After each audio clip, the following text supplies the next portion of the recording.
नमस्कार दोस्तों, एसएससी ज्ञान में आप सभी का स्वागत है। आज हम इस वीडियो में एसएससी एमटीएस 2022 के 25 जुलाई को जो एग्ज़ाम हुआ था उसके सभी तीनों शिफ्टों के जीके जीएस के 75 प्रश्नों को पढ़ेंगे। तो वीडियो में लास्ट तक बने रहें। वीडियो बहुत ही इंटरेस्टिंग रहने वाला है और वीडियो पसंद आए तो वीडियो को लाइक और चैनल को सब्सक्राइब ज़रूर कर लें, जिससे आप सभी तक ऐसे ही एसएससी एमटीएस व एसएससी संबंधी सारे वीडियो पहुंच सके। तो बढ़ते हैं 25 जुलाई की प्रथम शिफ्ट का पहला प्रश्न है। 1828 में कलकत्ता में ब्रह्म समाज की स्थापना किसने की थी? तो इसका राइट आंसर होगा राजा राममोहन राय ने। और यह प्रश्न अभी एसएससी एमटीएस की इस वर्ष की परीक्षा में पूछा जा चुका है। तो हर एक शिफ्ट में प्रीवियस ईयर के एमटीएस के एग्ज़ामों से इस वर्ष भी 8 से 10 प्रश्न ज़रूर रिपीट हो रहे हैं। तो आप सभी लोग जिनका भी एग्ज़ाम आगे बचा हुआ है, एक बार 2023 और 2022 के प्रीवियस ईयर के सभी प्रश्नों को ज़रूर रिवीजन करके जाएं। मैंने सारे वीडियो बनाकर डाल रखे हैं, तो उनको ज़रूर देख लें। अगला प्रश्न था, निम्न में से कौन सी उपाधि गुप्त वंश के शासक समुद्रगुप्त के पास थी? तो इसका राइट आंसर था कविराज के पास थी। अगला था, पद्म श्री पुरस्कार से सम्मानित गद्दाम पद्दाजी रेड्डी भारत के किस शास्त्रीय नृत्य से संबंधित हैं? तो इसका राइट आंसर होगा कुचिपुड़ी नृत्य से संबंधित है। और शास्त्रीय नृत्य से इस वर्ष भी हर एक शिफ्ट में एक प्रश्न जरूर पूछा जा रहा है।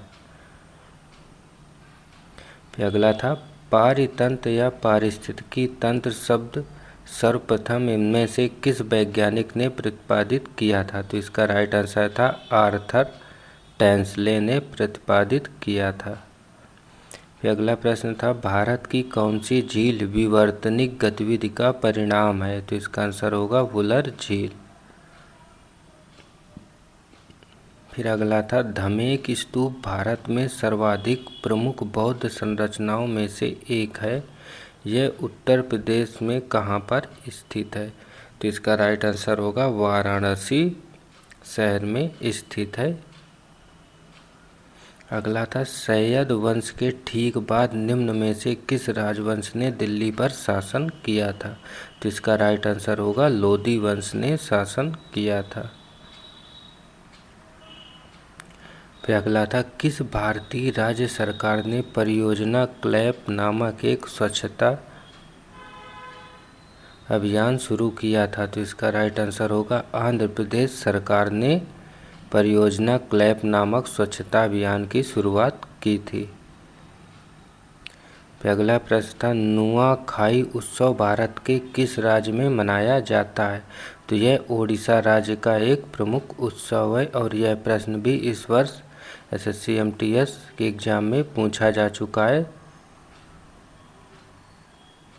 फिर अगला था, भारतीय संविधान का अनुच्छेद 51 किसके बारे में है? तो इसका आंसर था अंतर्राष्ट्रीय शांति और सुरक्षा को बढ़ावा देने से संबंधित है, आर्टिकल 51।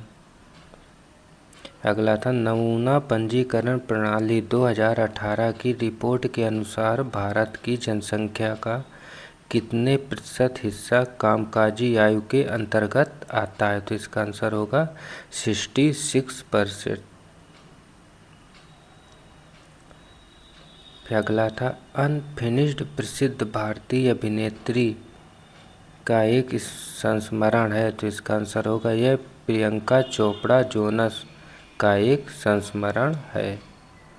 फिर अगला प्रश्न पूछा था, चंद्रमा पृथ्वी का एक चक्कर लगभग कितने समय में लगाता है? तो इसका आंसर होगा 27 दिन में एक चक्कर लगाता है।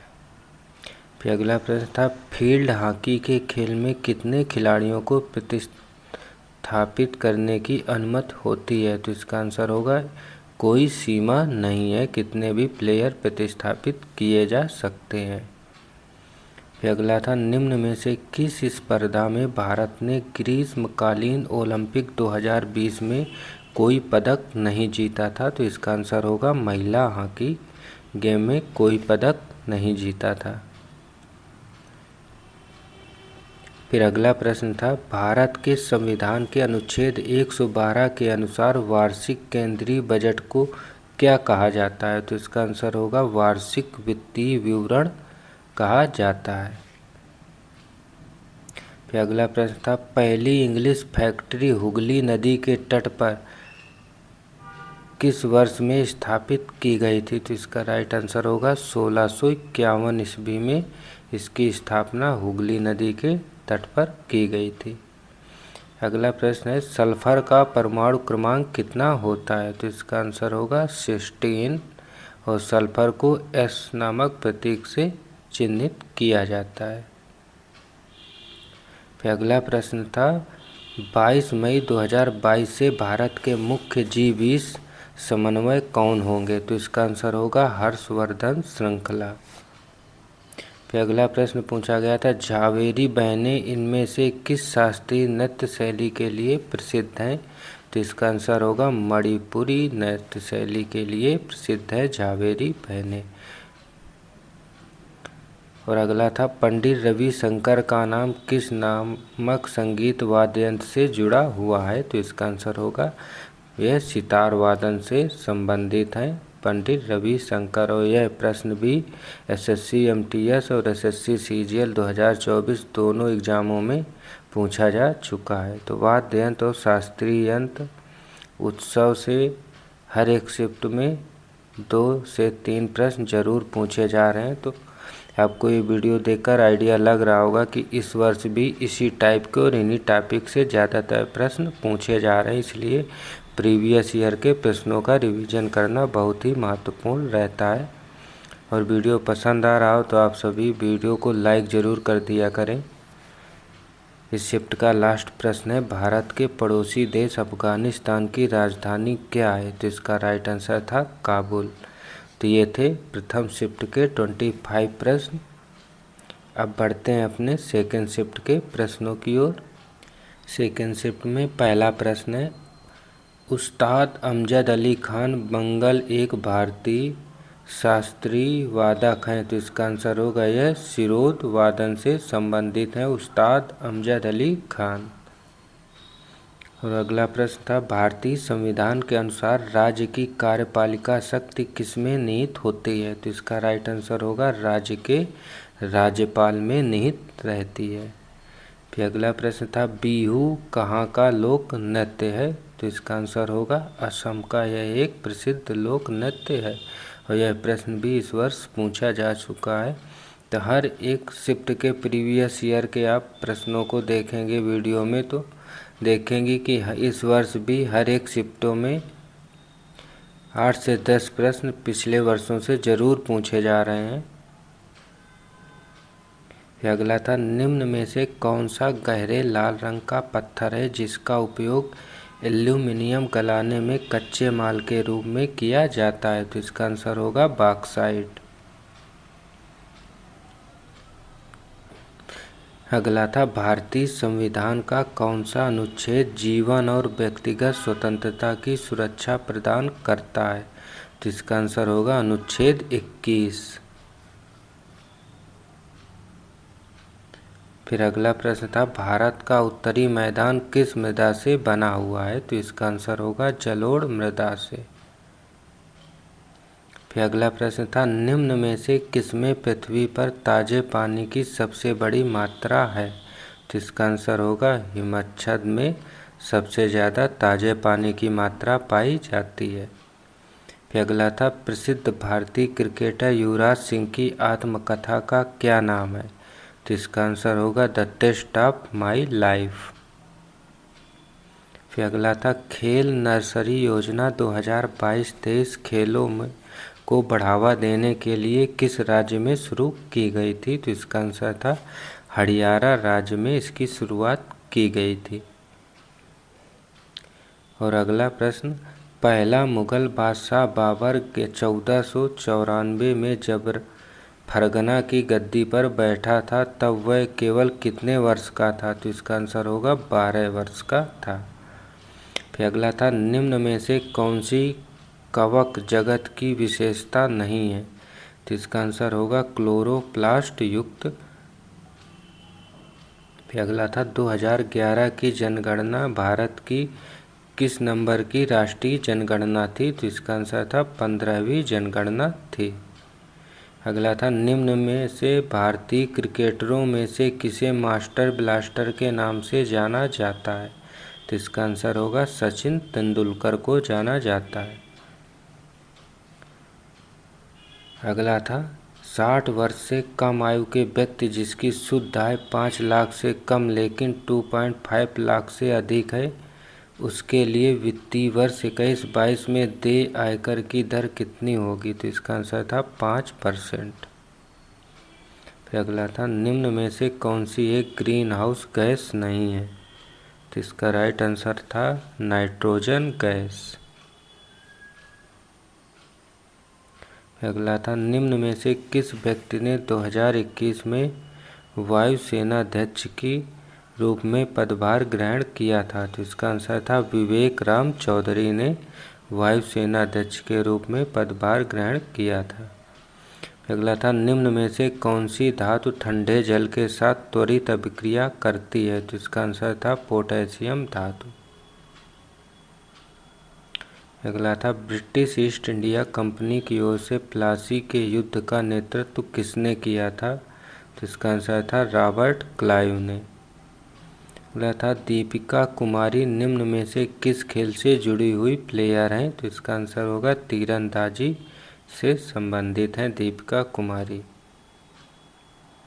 अगला था ऋग्वैदिक या प्रारंभिक वैदिक काल के अनुसार निम्न में कौन सी नदी की एक देवी थी? तो इसका आंसर था सिंधु नदी।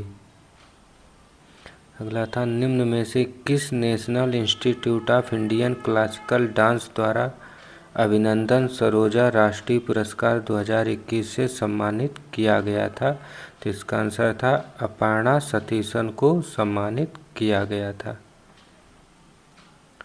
अगला था प्राचीन हड़प्पा स्थल धोलावीरा को कितने भागों में विभाजित किया गया था? तो इसका आंसर होगा 3 भागों में विभाजित किया गया है। अगला था निम्न में कौन सी आवास योजना गांवों में रहने वाले गरीबों के लिए है? तो इसका आंसर होगा प्रधानमंत्री ग्रामीण आवास योजना। अगला था खजुराहो नृत्य महोत्सव किस भारतीय राज्य में मनाया जाता है? तो इसका आंसर था मध्य प्रदेश राज्य में मनाया जाता है।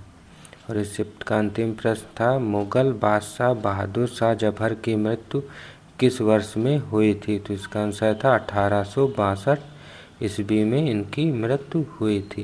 तो ये थे सेकेंड शिफ्ट के 25 प्रश्न। अब बढ़ते हैं अपने थर्ड शिफ्ट के प्रश्नों की ओर। थर्ड शिफ्ट में पहला प्रश्न है त्योस्मगो झील निम्न में से किस राज्य में स्थित हिमाच्छादित झील है? तो इसका आंसर होगा सिक्किम में स्थित है त्योस्मगो झील। फिर अगला प्रश्न किसे उधार को छोड़कर सरकार के कुल व्यय और उसकी कुल प्राप्तियों के बीच का अंतर होता है? तो इसे राजकोषीय घाटा कहा जाता है। इसी को छोड़कर सरकार के कुल व्यय और उसकी प्राप्तियों के बीच का अंतर होता है। अगला था भारतीय संविधान में निम्न में से किस आयोग का उल्लेख है? तो इसका आंसर होगा संघ लोक सेवा आयोग का उल्लेख किया गया है भारतीय संविधान में। अगला था 2011 की जनगणना में भारत के कितने राज्यों और केंद्र शासित प्रदेशों को शामिल किया गया था? तो इसका आंसर होगा 35 राज्यों और केंद्र शासित प्रदेशों को शामिल किया गया है। अगला था निम्न में से कौन से भारत के 2 द्वीपीय पड़ोसी देश हैं? तो इसका आंसर होगा श्रीलंका और मालदीव। अगला था निम्न में से किसने तुगलकाबाद शहर की स्थापना की थी? तो इसका आंसर था गयासुद्दीन तुगलक ने की थी। अगला था महाकाली गुफाएं किस राज्य में स्थित 19 शैलकृत स्मारकों का एक समूह है? तो इसका आंसर होगा महाराष्ट्र राज्य में स्थित। फिर अगला था माच किस भारतीय राज्य की पारंपरिक नाट्य शैली है? तो इसका आंसर होगा मध्य प्रदेश का यह एक पारंपरिक नाट्य शैली है।